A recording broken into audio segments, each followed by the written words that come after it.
Welcome to HortTube. My name is Jim Putnam. In this video, I'm going to be putting down some organic fertilizer on my shrubs, trees, ground covers, annuals, vegetable garden, pretty much everywhere in this 0.19 acre lot in Raleigh, North Carolina. This is a small urban lot. This landscape project's been going on for 2.5 to 3 years. At this point, there was nothing back here but weeds, and slowly but surely, the shrubs that have been put into the ground are starting to really fill out.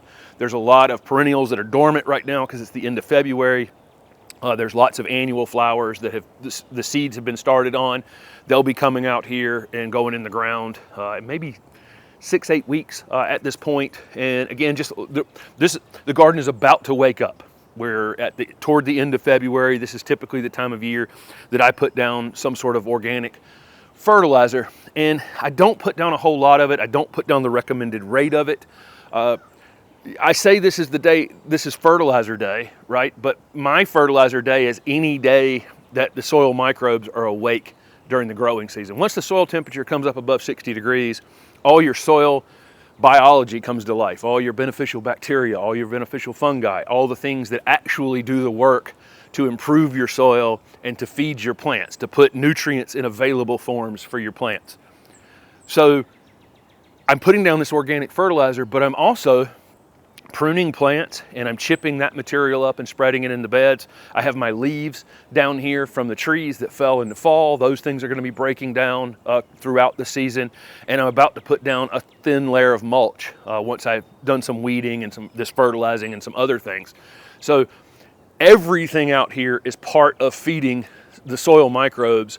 And again, the soil microbes will improve soil and also at the same time make these nutrients available. And it takes there's a lot of different things going on out here. Some of these things are breaking down larger material, some of them are breaking down smaller material, some are just making certain nutrients available. Some are attaching to the roots of your plants and bringing water and nutrients to the plants in exchange for food that the plants are making, via sunlight, via photosynthesis. So it's a complicated system out here. And the best thing to do is to just feed your soil and get out of the way and let nature kind of take care of it. It doesn't really need us as much as we think it needs us. The difference between an organic fertilizer and a synthetic fertilizer, man-made fertilizer, is going to be this material is all occurred from some natural process through, it can be manure from an animal, it can be some sort of, blood meal or feathers from chickens from being processed. It can be, of course, any kind of plant-based life that's, high in some sort of nutrient used in these products. So it's a mixture of those things. None of those things are in an available form for your plants to directly take up. So it requires, again, soil microbes to get to work on it and to put it in and kind of wake your soil up and be broken down and then put in available forms for your plants to take up and grow, okay? And there is small amounts of nitrogen and phosphorus and potassium. Basically, it's just a small amount you're putting back season after season. Inorganic fertilizers are going to go to work as soon as you put them down. They're nitrogen forms that are meant to be taken up by the plant directly, just kind of end-arounding the natural system, in the soil. They can push your plants at times of the year that you don't want them pushed. Plants need to slowly wake up in the spring and not necessarily be fooled by a false spring, which I'm having today. I'm in late February and 85 degrees today, which is kind of crazy, way too early. So you end up, you can push your plants too early, or if you did that late, you could push your plants well into the fall and set them up for damage at that time of the year. They can add salts to the soil just based on what materials are being used in those synthetic fertilizers. There is a place for synthetic fertilizers. I mean, if you're trying to in a nursery setting and you're trying to grow 1,000 hollies and you need them all to look exactly alike because that's what customers expect, right? You expect to go and pick out boxwoods that are all identical little round balls. That's going to be done with a synthetic fertilizer. Organic fertilizers are not very good at necessarily making, consistent growth on everything. But those inorganic fertilizers also push the plants so hard by direct feeding them, that frequently they make them vulnerable to insect problems, disease problems. They're stressing the plant. The plant's not supposed to be trying to grow 1.5 feet, in 3 months in a container. So, there's that. So you find you're doing a lot more spraying if you're pushing things with those types of fertilizers. So I put down, I use plant tone.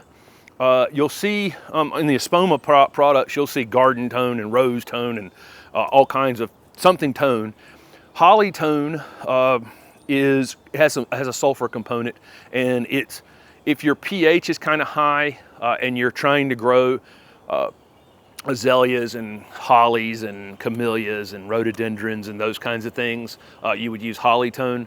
My pH is already low, so my pH is around 5.8 or something like that. I just don't need to lower it at all. I don't need to think about that as part of my fertilizing, even fertilizing my azaleas. I just don't, if the pH is low. Your pH determines nutrient availability for different nutrients in the soil. pH of 7 is neutral. Azalea is probably like a pH of 5. Blueberries even lower. Hollies, 5.5, something like that. I'm just throwing out numbers, but they like acid soils, pHs that are lower than 7. There are plants that will take alkaline soils too, pHs over 7. So, but if you're trying to grow some of these acid-loving plants and your pH is towards 7, a little over, I'd probably be using holly tone, and I just use it on everything. And then again, if my pH is already low enough, so I'm just using the plant tone. I go out here and just sling this stuff out. The directions on the back of the bag, tell you to put several cups around each plant. There's directions on the bag. You can pull your mulch back and put it under there. I don't do any of that. I wait till a day before it's going to be raining, and I sling it out by hand. And this is a 36-pound bag. I probably have about 2,500 square feet, maybe 3,000 square feet in this back garden space. I have a bag for the back garden and I have a bag for the front garden. These are 36-pound bags. So I'm putting out 72 pounds of fertilizer on maybe 7,000 feet of bed space, something like that. And again, I treat my vegetable garden, my annual flowers, my perennials, my shrubs, my trees, I treat it all exactly the same. I'm just adding a small amount of fertilizer. That, along with my chipped up limbs, my leaves, my mulch, all of those things combined. Plus I have a clay-based soil, and this clay tends to be very nutrient rich. So I don't really need to do anything more than that. You can get a soil test. What I would recommend is you get started on your garden. If you're using wood chips to kind of start the garden, or compost, you're planting your plants, you're mulching, and put out some organic fertilizer for a season or two, and then get a soil test if you want to, and see if something is just really, really low. And then you can address that one particular nutrient if you want to. But typically I don't run out and get a soil test and then try to fix my soil exactly right. For the most part, even if some of your micronutrients or micronutrients like calcium are low, there's still enough out here. If you're working on your soil, beneficial bacteria, beneficial fungi, even a small amount of calcium, even if it's not the optimal amount of calcium, is still enough for those things. As long as they're out here working for you, they can get that calcium to the plants when they need it. So you don't have to have the perfect optimum amounts. You're not trying to grow 250 acres of corn per acre. You're trying to grow a couple flowers in your garden, and no, you don't need perfection for that. You just need good active soil life and soil biology, and that you can get from using organic fertilizers and organic mulches that break down faster. So but a lot of folks want to put down some sort of material as mulch and not have to mulch again, when that mulch breaking down is part of the feeding process for your garden. So again, just slinging this stuff out. I'm going to be using the whole bag, so I open up the whole top of the bag. You definitely want to wear a glove or gloves when you're doing this. You want to wear clothes that you don't care about. This is pretty smelly stuff. I've got, funny thing for me, I'm left-handed, but I throw everything out.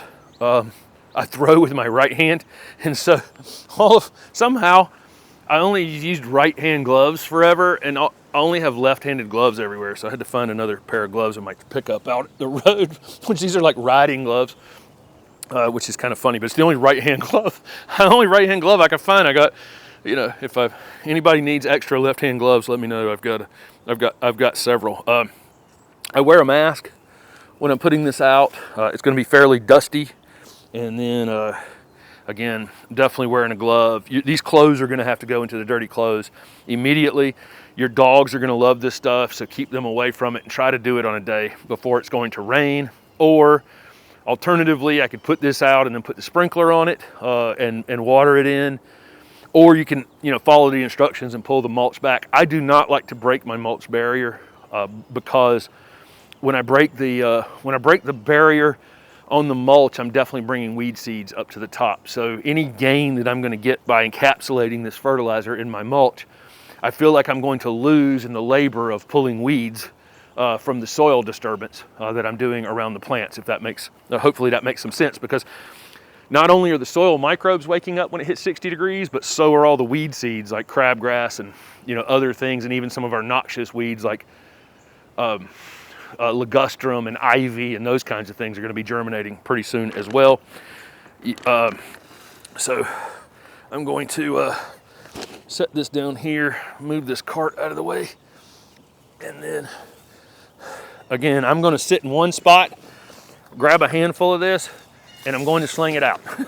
Okay? I want, you know, I'm putting down maybe 1.5 pounds. Is that about 1.5 pounds per 100 square feet? I think so. I'm going to use this whole 36 pounds on this 3,000 square feet. And so it'd probably take me going around twice to do it. And I'll just kind of see how much is left after I cover it one time. Someone told me that Aaron at Garden Answer calls this the Jim Putnam method of fertilizing, and I guess this is what he does as well. It's very effective, and I get to spend the rest of my day doing something other than fertilizing, because I'll be done out here in, you know, less than an hour. It can go in my containers, in my vegetable garden, on my paths, it doesn't matter. Just trying to get soil microbes working out here.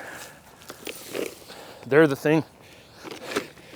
They're the engine for this whole thing. There's a lot of options for organic fertilizers. It doesn't have to be Spoma. Spoma is what I've used, I think, the last 3 years. Here, it's just readily available. It's not sponsored by them, nor have I ever even had a conversation with them. But I've sold this product since I was a teenager.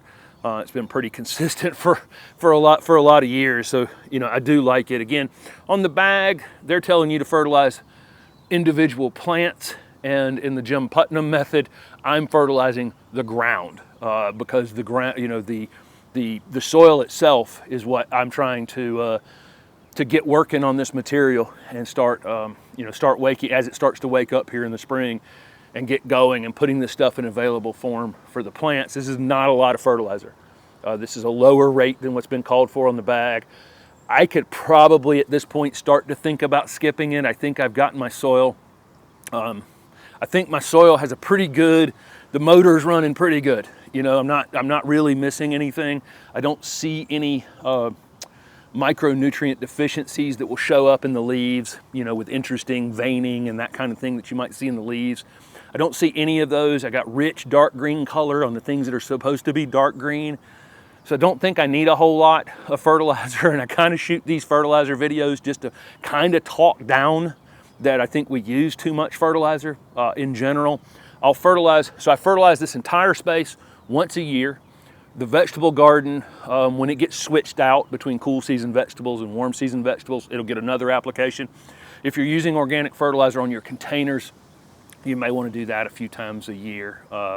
But other than that, everything's just getting it once a year, not twice a year. So substantially less than what's recommended on the bag. But if you follow along with the channel, I think you'll see how good, you know, by the time everything's awake. Right now everything's, you know, still asleep. It's got a winter look to it. But I think, you know, if you're following the channel in 4 weeks from now and you look out here, you go, wow, he doesn't need any more fertilizer, clearly, because the soil is now what's working for me. So thank you guys for following along with the channel. And you know, as again, this fertilizer can be thrown out whenever. It really won't start working until your soil temperature comes up to 60 degrees. And there's a very useful website that you can go to and see what the soil temperature is in your area, or you can get a soil thermometer off of Amazon. It's pretty inexpensive, and measure that. And you'll know kind of when, at the point where this fertilizer is actually going to start to be active, and all the life in your soil is going to really wake up, you know, very, very quickly at that time.